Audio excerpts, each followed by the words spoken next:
Welcome to the Sin Bin Podcast, your home for all the news, analysis, and discussion around your Bloomington Bison. Let's drop the puck and get started. And welcome back to the 15th episode of the Sin Bin Podcast. I'm your co-host Dylan Skeen here with Michael Eganhouse. We're finally back. We had a little bit of a hiatus, missed a month in there, but we're both pretty busy, so it happens.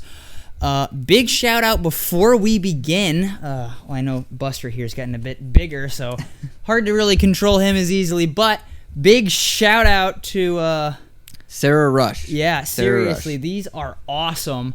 Got two of them right here, little Abe plushies that Buster, I'm sure, is gonna. Clearly, he already loves them, maybe a bit too much. So we'll have to keep those out of sight for Buster. Come on, but thank you very much, Sarah. These are awesome. Seriously. So we will have these on set now for the podcast.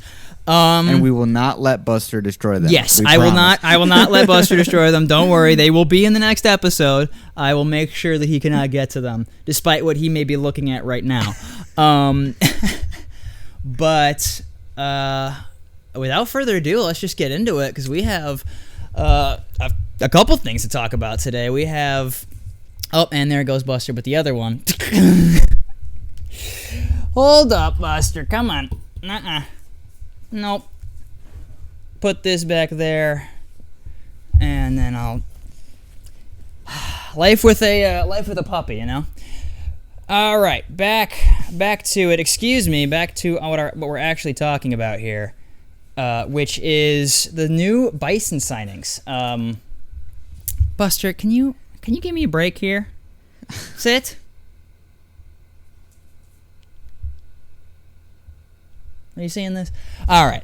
Okay, not the point. Finally, if at least as long as he's not freaking out, we can get into our actual topics today, which start off, let's talk about more signings, because we've had more signings as of recently for the Bison. What have you seen so far, Mike, for those signings? Well, for signings, a couple of them, Riku Ishida and Sung-Jae Lee, adding to the defense, which we'll get to here in a minute. I think it is going to be interesting.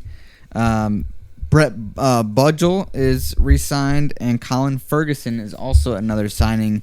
And I guess we'll just dive right into it. We'll go position by position. So first for forwards on the team, Boyer, Sato, Kalin Kovacs.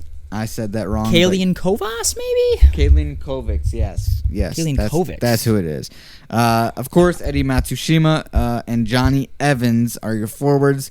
Defense so far, like I mentioned, Riku Ishida, Sung-Jae Lee. Goaltending is Jake Barzewski, and Brett Budgel and Colin Ferguson are the other new signings. So I wanted to ask you, what are kind of your thoughts with who's officially on the team so far, especially with the defense being blown up from last season? Yeah, well, I mean, we talked about it a lot last year. We talked about it a lot last year, but the defense was the biggest strength for them last year. Buster, no. Drop it. Give me it. No. I have to put him in his crate for a minute. Are you kidding me? Don't you want to hang out for the pod? Can you be nice? Can you be nice to the Abes? Okay. I do really like the signing of Kalin Kovacs. I had talked about that when we made it, though. Excited for Evans to be back as well. I did not even realize last year, but he was really good for the Stingrays for multiple years when he was playing for them. And Buster, can you not eat my computer? And he really just had a not a down year last year. He had an injured year last year. He had a bad injury, was kind of still rehabbing it through the year, even while he was on the team. So I feel like, honestly, I'm expecting a bounce back from Johnny Evans. I could definitely see him put up a good amount of points this year, especially if someone like Chung-Min Lee isn't back and he's given that opportunity on something like the top right wing. He could absolutely put up a lot of points because they fill kind of a similar role in that small, skilled forward. Yeah. But as of right now, I kind of see him on the second line. I made my own little mini lines projecting of what we're going to look like so far out of those forwards. Again, we're only on the forward group right now, but I think so far, I mean, again, me and everyone else that's a Bison fan is hoping that Lee resigns. So as of right now... God forbid he doesn't. As of right now, I have Sato and Matsushima on the top line because, again, we talked about that at the end of last year. Sato, a fantastic complimentary player, and we also explained why that's not an insult, and I'm tired of people thinking it is. It is not. It is not a detriment. Everybody needs complimentary players, and I won't get into that argument again. I had the whole thing at the end of last year, but... we argued why that's not a bad thing. So I definitely think Sato fits on that top line with Matsushima. Even if Lee isn't back, I think that works. So I left that third right wing spot open.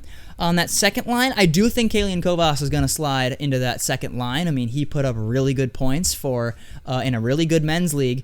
And I think he's going to be able to translate. I watched some. I mean, yeah, I'm not perfect. I didn't go full scout. I only watched some highlights that I could find. Come on, Dylan. You didn't go full scout. But I mean, I couldn't find that much info on the Polish league. I'm going to be entirely honest with you. Not a ton of highlights there, but from everything that I've found, I think he's going to be good enough to be similar to what Lee was last year and really establish himself in North America, and I think he could definitely be that second line left wing. And I also talked about it when we were talking about big people who need to would maybe re-sign, but the Budgel coming back is huge. Yes. And I don't think people realize how much he was one of the best in terms of point per game, one of the best producers on the team last year. He was in the AHL for part of the year as well. And honestly, I wouldn't even be surprised if he gets called up at some point this year as well. He is a very good player, and I'm excited because with him and Matsushima, you'd then have you have a good and a hard-working 1-2 punch down the center for your 1 and 2C, which is one of the most important things in hockey, is really getting a good 1 and 2C. So being able to just have that set already, I think is very good. Beyond that, I said Evans. I put on that second line. Again, I think he's going to have a bounce back year. And I wouldn't be surprised if he produces similar to just under a point per game, because he did that same thing with the Stingrays in multiple years past before joining the Bison. So I definitely believe there's potential for him to explode offensively compared to last year for Evans. And then the only other forward that we currently have signed is Josh Boyer. And again, definitely a big character piece. He's I've talked to the guy. He's a great guy. Not only that, but great just 3C. More of that defensive guy than necessarily a big offensive producer. But I don't know if any of the other fans remember when he had that explosion for goals in the middle of the year, where he was just scoring a goal a game for like 7 straight games or something like that. I don't remember the exact amount, but he had this explosion in the middle of the year and then kind of went back to more of that defensive forward. But that's really good, especially for someone you have as your more defensive 3C.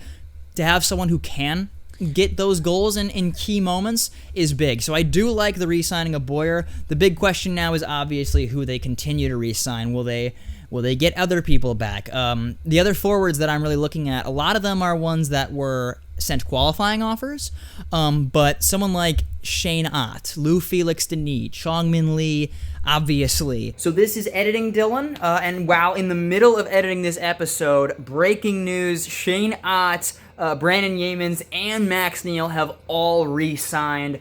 That is a huge update, so congratulations to those three. I'm excited to see both Yeamans and Neal on that fourth line. They were great last year in that role, and man, am I excited to see Ott back. Man, I am just absolutely pumped. He was so good at the end of the year. He's only going to get better. Was fantastic for Niagara last year. Cannot wait to see what he does in a Bison uniform. Let's go. The team just got a lot better, so that's exciting. Back to the episode. People like those guys, if those three were to all come back to the Bison, and again, they all were extended qualifying offers. If those three were to come back, I truly believe that their offense is their biggest strength going into the year. And that's an if, But if that were to happen, I think they have 3 lines that you could reasonably play. I think at that point you'd probably move Boyer down to your 4C and make a more defensive 4th line, because your top 3 lines would all be really good offensively and have really good potential offensively as well. So I think it's more of a wait and see. Again, we don't have all of the information right now, but it's looking like the offense could be better than last year, just looking at what we have right now. I like your line of thinking there, because I remember talking about it last year. Was that, I mean, obviously we mentioned defense was our strength last year, but it seemed like always down the stretch in the most important games, we always talked about who's going to help Chongmin Lee, who's going to help Eddie Matsushima. Yeah. Well, if you're correct, and hopefully you are, the Bison are adding pieces that will be able to help the offense, and I think you might see a shift in the way that this Bison team plays, because it felt like if they got out to an early lead, then they would just kind of sit back and play more defensively, which I told you I didn't want to go here this week, but that sounds like a Chicago football team. I won't mention. No. I won't mention their name, but don't talk about any Chicago football team. I don't want to. After I digress. Yeah, but PTSD there. Don't ask about. I do think you'll see a shift, and I'm more for it. I think it's personally better. We were talking about it before the pod, but I think I would much rather see a more offensive team than a defensive team. I can appreciate a defensive hockey game. Oh yeah. But they're more fun when they're offensive. Everybody remembers that Kalamazoo comeback. Who couldn't? I mean, come on. I mean, are you telling me you don't want that as your hockey identity? Do you remember the what was it, the like end of the year, they asked a bunch of the players what their favorite moment was, and like half of them said that game, and I couldn't blame. That was unironically one of I was at that game. I've been to so many NHL games, so many AHL games, and that is still easily top 3 games I've ever been to. That's the best game I've ever been to. That was insane. What a comeback. The atmosphere in there, I thought there was 20,000 people in there during that game. Oh, yeah. It was so loud in there. I'm like, there's no way there's only 3,000 or 4,000 people in here. It's ridiculous. So, I mean, if you can manage to make something like that, I mean, obviously you're not going to be able to make an insane comeback your identity, because, one game's one game. But I'm saying switching your identity from more of that defensive depth, which we talked about a lot last year, and more of offensive depth, and then defensive strength and goaltending strength. We already have our goaltender this year. Well, we'll get to that in a second, but you're going to have a different identity anyway, because defensive strength is not what you're going to have this year. And I think that's the perfect segue into talking about our defensive that we've signed so far. And last year, during the prime of the Bison, when they were in their peak, their top 4 was Carter Berger, Bryce Montgomery, Jake Murray, and oh man, why am I always blanking on the last one? We were trying to remember earlier. We were literally talking about this earlier, and I did the exact same thing. Hoffman, thank you. Well, maybe if he wouldn't have just left the Bison, I'd remember him more. Sorry, but Zach Hoffman, and those top 4 were dominating for a while, and then Hoffman left to go overseas. Carter Berger got too good for the ECHL. Yeah, Berger and Montgomery kept getting called up and sent down and called up, and Montgomery signed with the Wolves, so he's for sure AHL at this point, which good for him. Maybe finally we'll have a good Chicago team if Bryce can help with the Wolves. But sorry, I'm just a sad Chicago fan that's really tired of all the teams that I root for not being good. But oh well, not the point.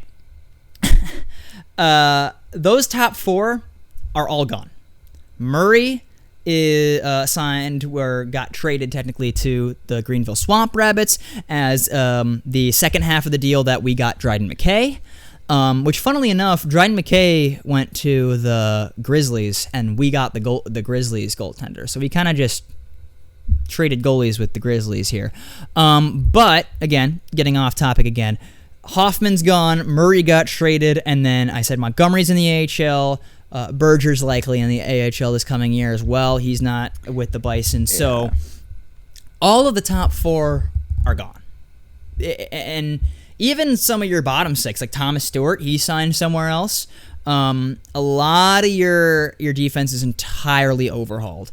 So it's going to be a much different back end. But looking at who they signed, some of these guys do have real good potential. Looking at them, first one, the biggest one I'd say was Cullen Ferguson. I really like his game. He only played 7 games in the ECHL so far, only 7 pro games so far. Before that, last year, was a captain for Union College in the NCAA. And that is not something to take lightly. A captain in the NCAA, not NCAA D3, not like anything. Like, this is the same league that Shane Ott. Everyone remembers how good Shane Ott was at the end of the year. This same league was a defenseman and a captain for them. Put up solid numbers for Union College as well. Again, Union College isn't Michigan, but for the same reason of Shane Ott with Niagara might not be Michigan or Minnesota, but you're still NCAA. You're still playing those top-tier opponents. You may not be an NHL-level prospect, but you're going to be a really good ECHLer.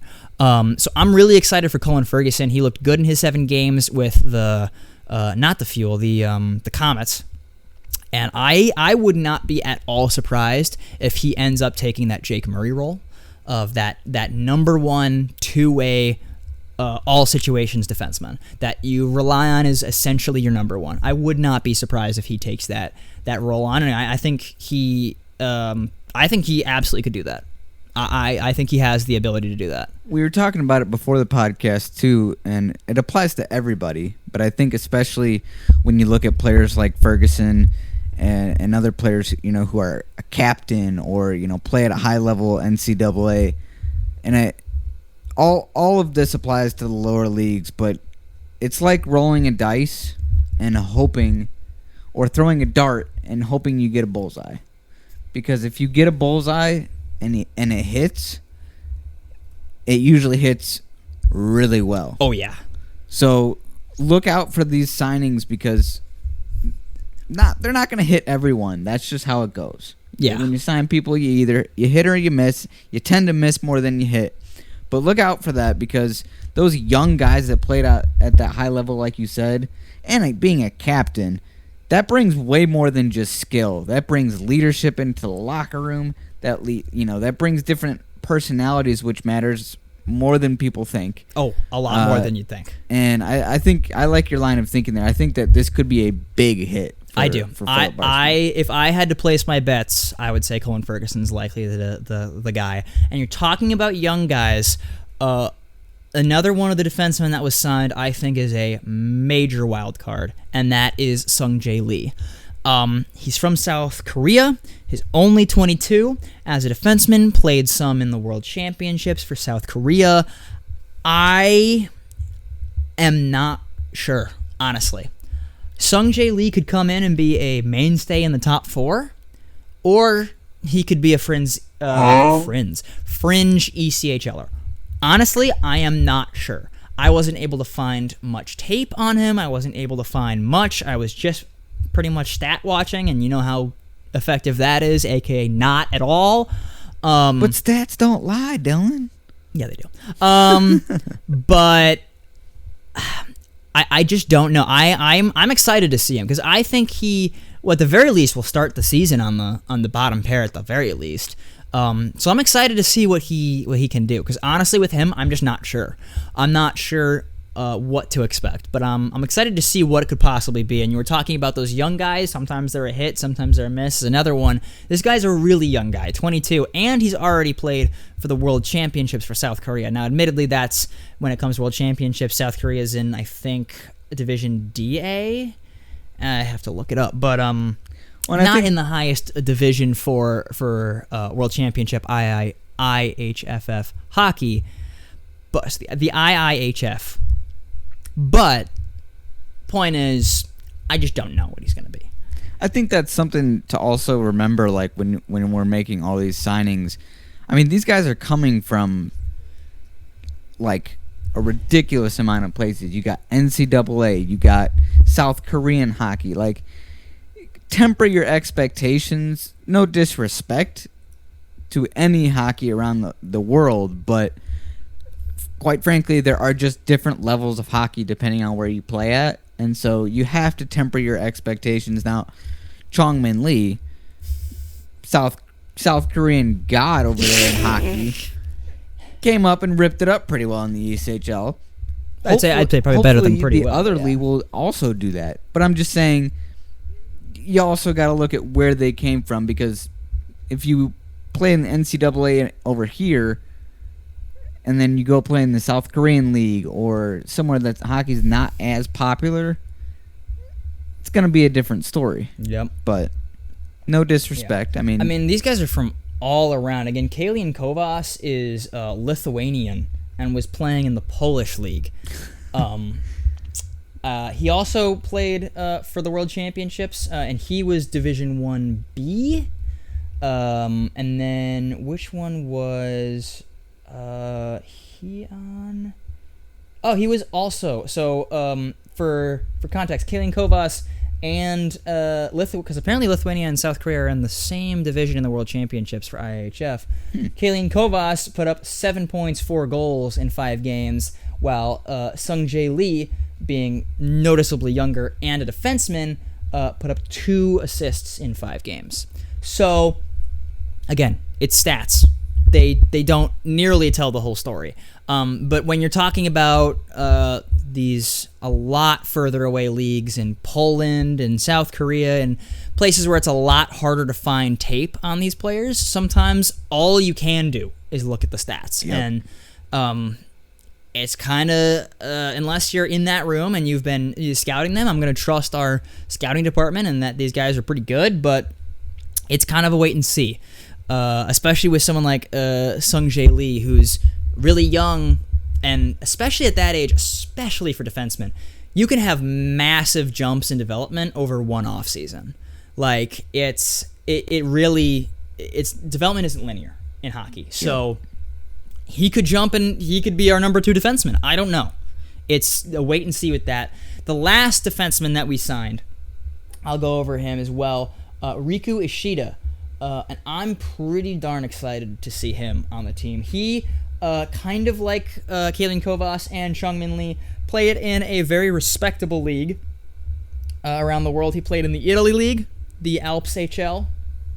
Probably a similar level to the Asia League and the Poland League. They're kind of in that similar category of probably lower than like the ECHL, but it depends on how you rank every league. Honestly, there's not a consistent agreed upon list of every ranking of league, so I can't tell you exactly how one compares to the other, but I'd say they're relatively similar in skill.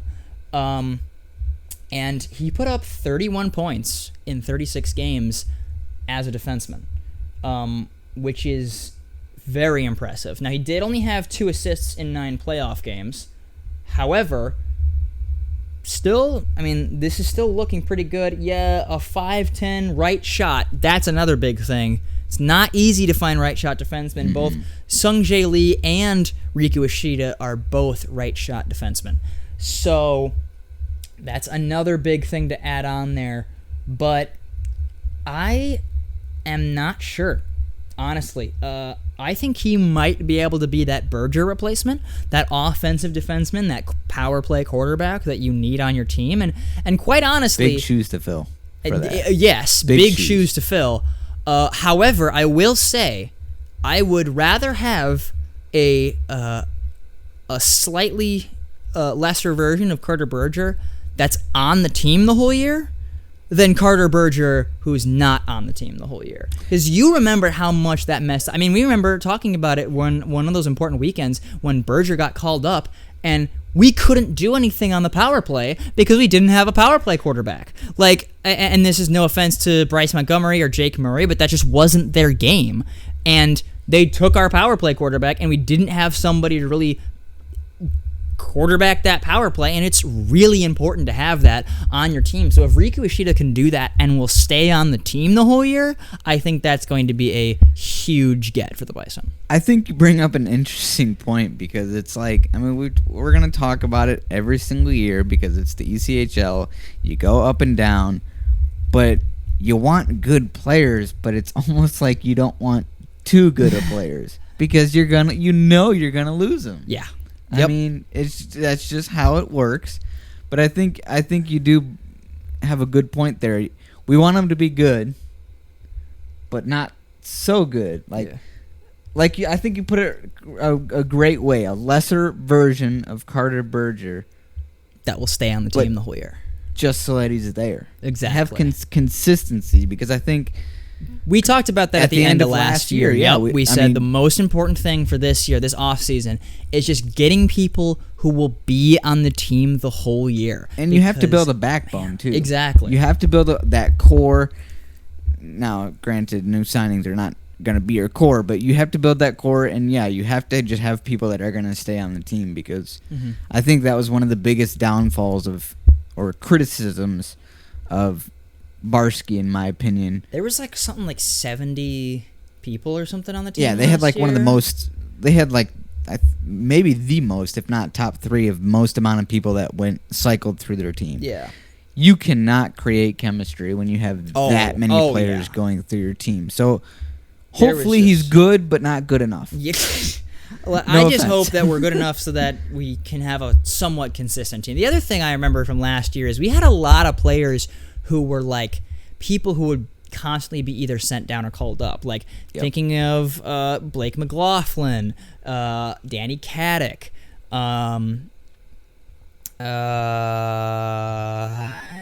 Budgell was even sent up and taken down a couple times. I'm saying if we can just get a somewhat more consistent team, even if the team itself is slightly worse than what we would have been at full strength. The issue was we were never at full strength. Yeah, we were never. And injuries, call-ups. Exactly. And I think that's going to happen this year too. It's not like we're going to be able to get a full healthy team or anything. But I'm saying, even then, there is a lot to be excited for. With this year of just people that they're going to stay. Again, they got people like Sato and Matsushima and Boyer and Evans, guys who are going to be on the team likely the full year. Evans should have a bounce-back year, as I talked about earlier, and be more of an offensive threat. Kalian Kovas, someone who has produced in other leagues. These people seem like they're good enough, but that they're not going to jump to the AHL as soon as they start to do really good. It seems that they may actually stay there. Hopefully, I mean, obviously, I can't. It all depends on the teams above as well. Exactly, the Rangers and the Wolfpack. Yeah. So, but then again, we could also get people sent down. Yep. There's a possibility that maybe there's AHL people that get sent down. I doubt it, but it's always a possibility, and it'd be nice to get some of those extra help. Shout out, by the way, just before I forget, Josh Boyer and Eddie Matsushima. I know Boyer already had his baby, and Matsushima is going to become a father. So congratulations to both of them. I completely blanked about that, but I did see that post, and I also saw the Boyer post. So congratulations to both of them. That is huge news. Totally off topic, but just I don't know. I think that's on topic. I think that's Bison news. So. Congratulations to both of them. Moving on to the last part of the team that we haven't talked about yet. We only have one left. I talked about it briefly. That's Jake Barzuski for our new goaltender, the one that we swapped with the Utah Grizzlies for Dryden McKay. I will miss McKay, my Downers Grove alum, my hometown boy, but I'm sure he's going to kill it in Utah. I mean, he's a Hobie Baker winner. He's going to kill it wherever he goes. Yep. So good on him. But I'm excited to see Jake Barzuski as well. He played for Michigan, actually. He played. Yeah, what were you telling me before the podcast? I don't have to repeat that. But Jake Barzuski actually played for Michigan the same year that Frank Nazar was on the team. So a little bit of Hawks interjection in there, because of course I always will do that. But yeah, that's pretty cool. Another good NCAA guy. I won't repeat what I said, but I think you should. I think you should let our viewers know. I want to have a good relationship with the Bison here. I don't want. Fine. I'll say it. During the Big Ten championships, Michigan lost to Michigan State in the championship, and the last goal that went in for Michigan to win it, or Michigan State to win it, was kind of a weak goal to let in. So at the time, we were working at Illinois State for TV10 together, and I was editing the highlights for that, and I had said, wow, Michigan's goalie really sold that game. And now he's the Bison goalie. So, Jake, I apologize for saying that in the past. I think you're going to be a great goalie for us. It's a new year, new team. New year, new me. Please don't hate me for saying that. Because you guys still killed it in the round robin too, and it's very cool that you're on the same team as Frank Nazar. Please, no offense here. Not trying to bring anyone down. It was just a funny anecdote that I happen to have talked about this goaltender before many years ago. So I'm excited to see him. I do think that overall, both the defense and goaltending is going to be a downgrade. And again, this is not an offense to either Jake or either Colin Ferguson, Riku Ishida, Sung-Jae Lee. This is no offense to any of those players. This is less of how much of a strength it was last year. Again, that top four when they were all in was one of the best top fours in the ECHL when they were all fully healthy and all playing on the team. Our goaltenders, our attendees were insane. I mean, we had I think we had the best luck out of any ECHL granted, we didn't team. make the playoffs to show for it, but we had crazy goaltending. For an ECHL team that didn't have one consistent goaltender the whole year, we probably had the best goaltending in the league. Easily. Because we had Yaniv Peretz, who was a NCAA champion with Quinnipiac. We had who also had NHL experience for at least a game. We had Kaz Kasuo, who also had NHL experience. We had Dryden McKay, who was NHL experience and a Hobie Baker winner, and a Downers Grove alum. And we had Mark Sinclair, who was somehow the best of those four, which is a crazy statement when you have that kind of talent on your roster. So we had so much talent coming through.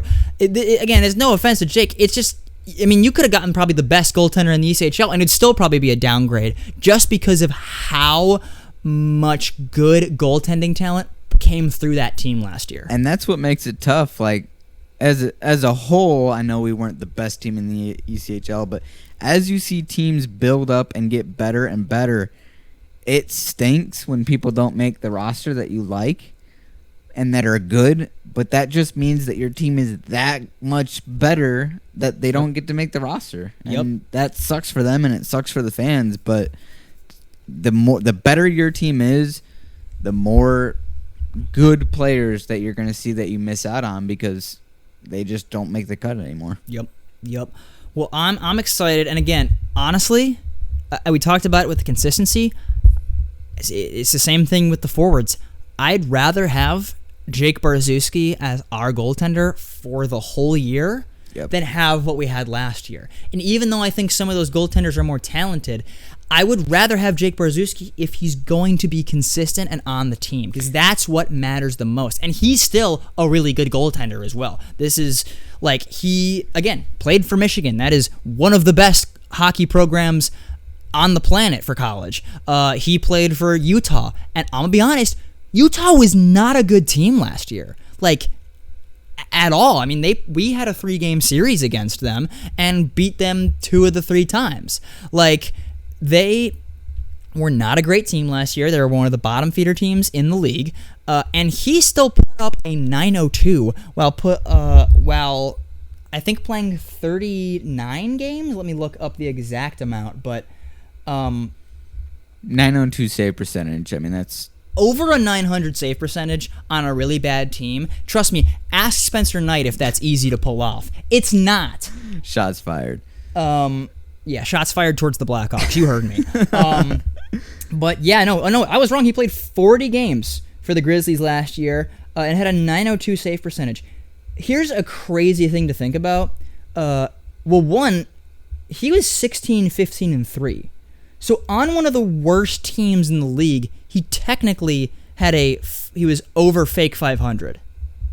That's good. That's really impressive. Like, Here, let me just look up for the heck of it the ECHL standings last year. Because I'm pretty sure the Grizzlies were like second to last in the entire league. Oh, nope, I was wrong. They were last in the league last year. They were at that point. Oh no! That was the end of the season poll. The Allen Americans were by far the worst last year. They were third to last in the league. Not there. They were 25, 39, and 8. Even then, at that point, you kind of got a feel for the goaltenders. But that's what I'm saying. I'm saying he played over half of the games for the Grizzlies. They were 25, 39, and 6. 16 of their 25 wins came from him in net, and he only played about half the games. Next time you criticize a goalie, just remember that it's not all their fault. That's all I got. Well, not only that, but next time you criticize a goalie, like I've played in net before, I'm awful. All right, I am terrible. All this criticism that's coming from me is me still knowing that if we played against each other and I was shooting on Jake Barszewski, I wouldn't be able to get like a tack by him. All right, he'd be able to save everything on me. This is all. I mean, it's the common thing they say in like basketball, but you're like the worst person in the NBA is closer to LeBron James than you are to him. Oh yeah, like it's just that. I mean, yes, I can criticize from this outside standpoint as like I guess a media source, but like these people are always all leagues above anybody else, better than anybody else that we would ever play. So you could not pay. Well, okay, depending on the amount, I guess. But you could not pay me to be a goalie in high level hockey. What amount would that be? Now I'm curious. What amount would that be? It's got to be in the millions. There's no way I'm putting my head in front of vulcanized rubber coming at me at like 100 miles an hour. There's no shot. Would you put your chair in front of a net for $3 million? I mean, you got the goalie equipment too, but would you sit in front of the net for $3 million for one game? Depends on who's shooting at me. Well, it's an ECHL game. Let's say like it's the like let's say it's a Bison game. You have to be in net for one Bison game. $3 million? For $3 million. For a period? For the full game. For a full game? I mean, full. I can't really turn down $3 million, but what's the lowest you'd do it for? We're getting off topic, but I'm no less than $1 million. Or you got to be nuts. So $1 million. $1 million's the amount. You got to be nuts. All right. That's solid. That makes sense. Which isn't actually crazy because of, I mean, obviously it wouldn't be for one game, but like, I mean, I already got enough medical issues. I'm good. I am real good. Oh man! By the way, I just want to get your opinion on this real quick because I was thinking about this as we were talking about the roster. So Andy Zilch became team president, was the former broadcaster. How much of an influence? Because you know him better than I do as a hockey mind. How much of an influence do you think that building this team has come from him now that he's president? I'm not in the room with the signings. I'm not in the one looking. And my guess is that even the team president would let the hockey operations be the hockey operations, let the general manager / coach do that. However, I wouldn't be surprised because Andy's a good hockey mind, I wouldn't be surprised if he looked up a few things, did his own research, and made some suggestions. I don't think he's like in there making the decisions for them or anything like that. But I wouldn't have been surprised if he gave them some good ideas because he's a smart hockey mind. So I wouldn't be surprised if that happened. But my guess is he's not like meddling in what they're doing mostly. That's fair. Last thing I'll say on Jake Barszewski because again I was still on that again. 16 wins out of their 25. That's insane. And just a fun little stat thing. He has a .902 save percentage while having 3.5 goals against average. So I don't know if you know how obviously like most stats work, but if he has a .900 save percentage, that means he saves 9 out of every 10 shots. Yep. All right. But he also lets in 3.5 goals a game, which means on average, he faces 35 shots a game. On average. That'll wear on you, people. Actually, it's more than that because he has a .902, not a .900. Yeah. So he faced an average of over 35 shots a game. That is stupid amount. That is a stupid amount of shots to be facing a game. That's a lot of shots. Like, for example, let's like look at even Peretz, one of our better goalies from last year. He had an average of, drum roll while my computer takes forever to load, he had 2.5 goals against average while having a .921 save percentage. So, you know what? That math is too difficult for me. But point is, it's not it's not having an average of 35 shots is what that is. It's not easy, folks. Yeah. So, I mean, that is still pretty good. I mean, and let's be honest, he did still face a lot of shots. We did allow still a good amount of shots, which is kind of crazy with how good our defense was on how many shots he faced. But point is, Jake Barzewski managed to have a winning record while facing some of the most shots in the league on one of the worst teams on the league. And again, had an over 900 save percentage and an over and a positive winning record. So no matter what he may have done at Michigan and what I may have criticized him for in the past, he still played for Michigan, which is crazy, and now he's on the Bison and is likely going to be one of the better goalies. I would not be surprised if he's the number one goalie and they ride him till the wheels fall off like they were doing with Sinclair in the first half of the year. Because, again, a thing that people don't even realize, last year was his first pro year. That year he played in Michigan when Frank Nazar was there, that was so recent because it was only 2 years ago. Yeah. He was playing for Michigan 2 years ago. He may be on the older side for like someone that's that new to pro hockey at 26, but also he's a goalie. And if any fans follow NHL prospects on here, I doubt they do, but hey, if you do, you know that goalies take a lot longer to develop, so it's not necessarily crazy that he's 26 and now getting into a pro league. But again, those kind of stats for a goalie, honestly, I didn't even look at these stats that in depth before we watched. I'm reacting real time. These are even better than I was expecting. So I might have been wrong. We might have not downgraded in goalie position. If he can continue to get even better, we might have goalie as a strength once again. I totally agree with that. And I think, especially if you look at where he's coming from, you got to think that he's going to have a better defense in front of him. I don't know all of Utah's, defensive stats off the top of my head. I know, shame on me, but I care to bet that they're pretty bad. You got to think that he's going to have a better defense in Bloomington, considering that it was a strength from last year. I think. You don't think he's going to be facing 40 shots a game this year? You don't think? If he's facing 40 shots a game, Dylan, we are in trouble. We are in big trouble. We have other problems than goaltender to worry about if he's facing 40 shots a game. That's a problem. Yeah. And if we give up 40 shots a game, I'm going to say, well, that stinks that we blew up our entire defense core. Yeah, no kidding. Well, you know what's hilarious? We have been talking about this so long. I want you to guess how long we've been on this podcast so far. Because I'm going to say 45 minutes. Yeah. That's pretty accurate. I thought it was like 20, dude. Like, I have been having a great time talking about this, but no, it's 43 minutes right now. That's crazy. I was not expecting it. We have been just gliding along. It's been a good pod so far today. We've had a lot of fun, and I think this could be a good time to introduce this. But I was talking to you about this before the pod started. A lot of you have caught my attention in saying that you guys are new to hockey as in general, which totally cool. Awesome. Welcome to the sport of hockey. We love that. And so Dylan and I have come up with a new segment because you asked for it, so you shall receive. It's going to be the Rule Corner. Oh, yeah. And so Rule Corner. Every week we're going to go through a rule or like a strategy type thing in hockey, and we're going to explain it. So Dylan, take it away. A rule is being generous because we'll sometimes go through, as you said, strategy. I'll probably in a few weeks talk about like 1-3-1s and stuff like that and all those fun little design concepts that coaches will go for. But for now, in the very beginning of this segment, we're just going to go over basic rules.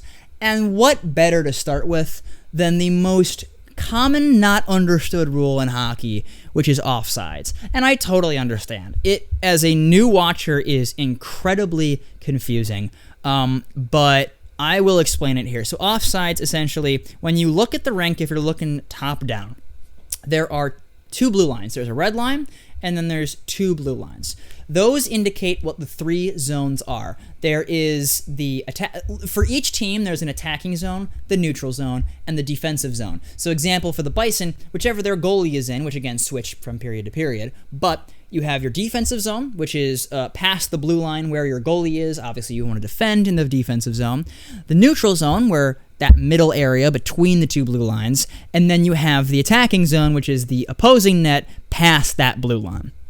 Now, if there was not a rule called about offsides, there would be this thing called cherry picking, because I play a lot of roller hockey, and in roller hockey there is no offsides, so you see this so much. You learn something new every day. I did not know that about roller hockey.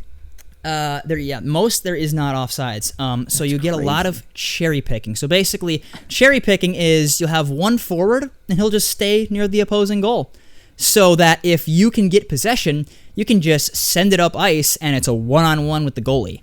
And that doesn't seem very fair. And honestly, if there wasn't offsides, there would just constantly be one person hanging around in each offensive zone and waiting for the puck so they can get a breakaway opportunity against the goalie.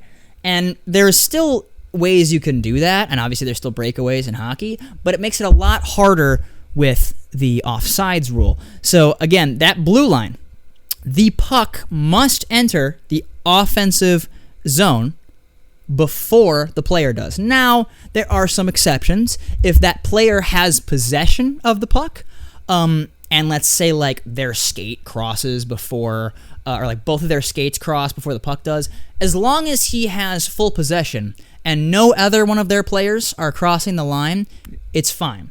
As long as he has possession, he's not like he hasn't lost the puck or something. It wasn't poke checked. As long as he has possession and he's just like going around the blue line or something, he can enter the zone before the puck as long as the puck is still on his stick. However, if let's say like you have 2 forwards going towards the blue line, all right, and one has the puck, one doesn't. If the person who doesn't have the puck crosses before the puck does, that's offsides. The puck must cross the offensive blue line before anyone else. Before anyone else on the attacking team, at least. Correct.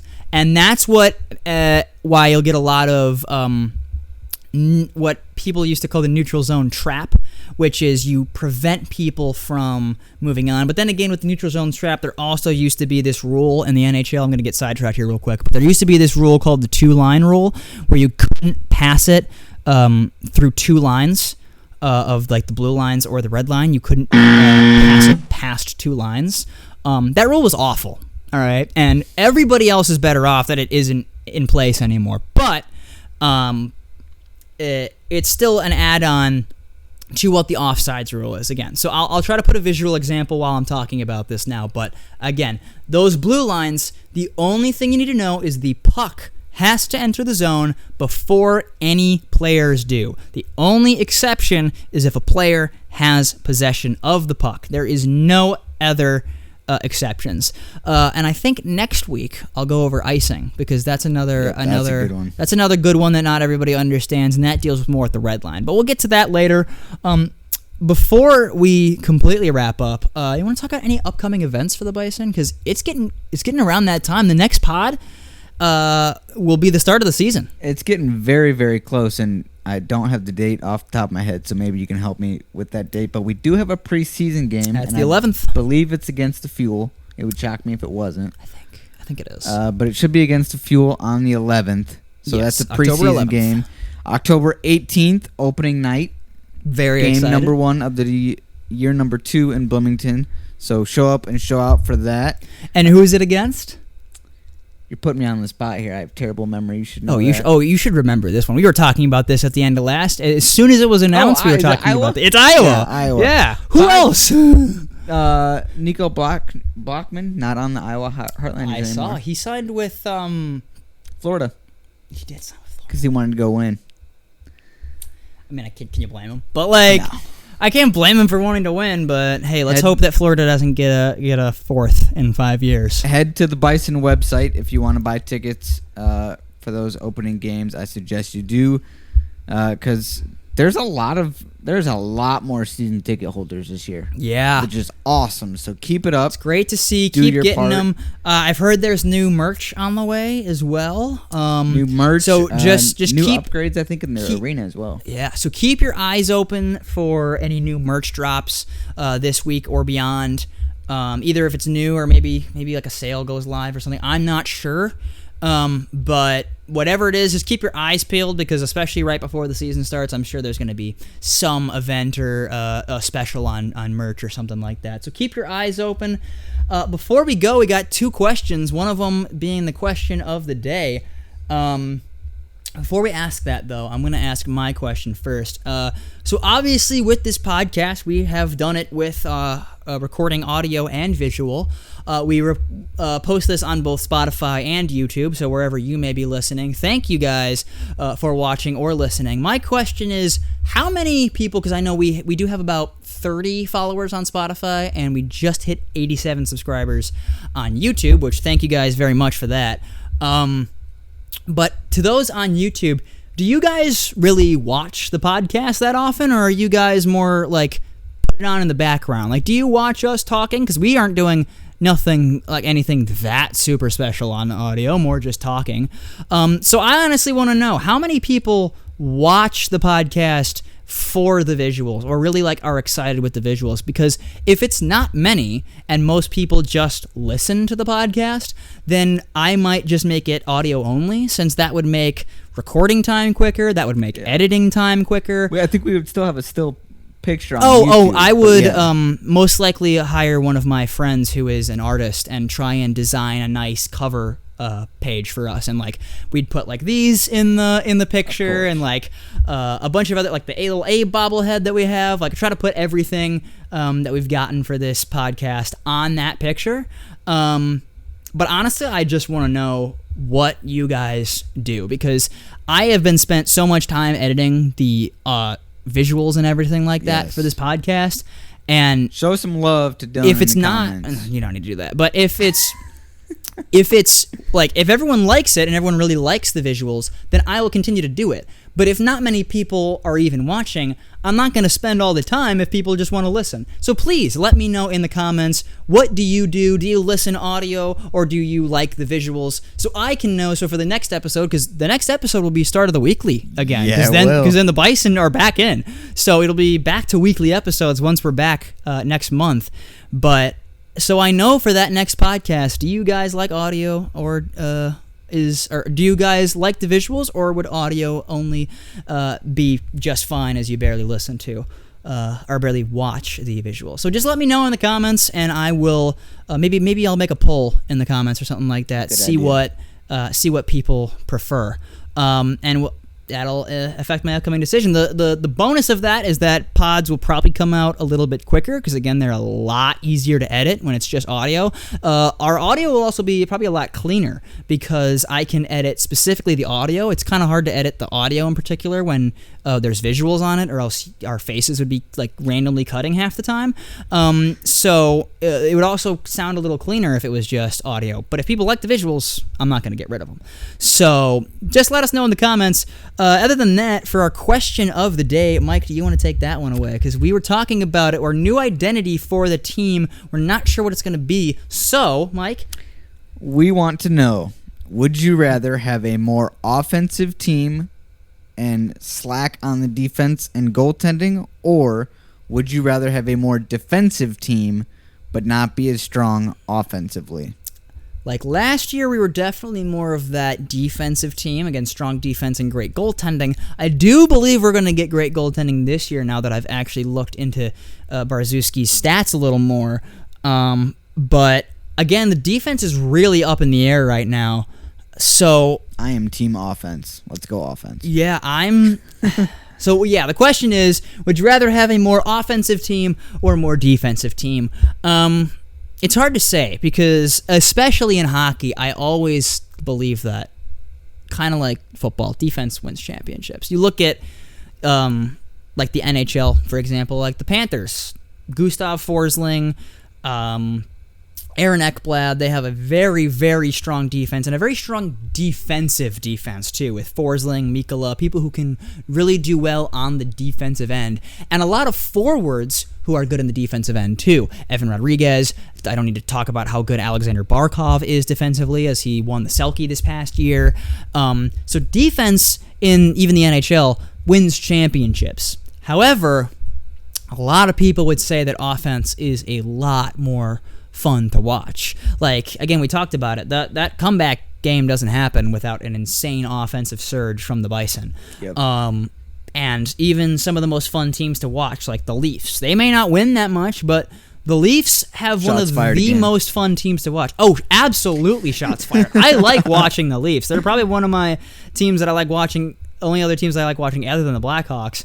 But, yeah, they haven't won Jack Diddley. So, even though they're incredibly fun to watch and pretty offensive, don't know if offense really wins championships. I am going to go with you, though. I'm going to say offense, too, because a great offense does still sometimes win championships. I'm thinking of the 22 Avalanche. Like, that team, yes, their defense was also pretty darn good with Devin Tays, Sam Girard, Cale Makar, those kind of guys. However, that was not the focal point of that win. The focal point of that win was Nathan McKinnon, Cale Makar on offense, Gabriel Landeskog, Arturi Lekkinen, and I could go on how many offensive pieces that team had, and they definitely won off the back of their superstar offense. So, in the comments, which would you rather see? Would you rather see the Bison go more typical defensive strategy, which is more like usual for being successful, or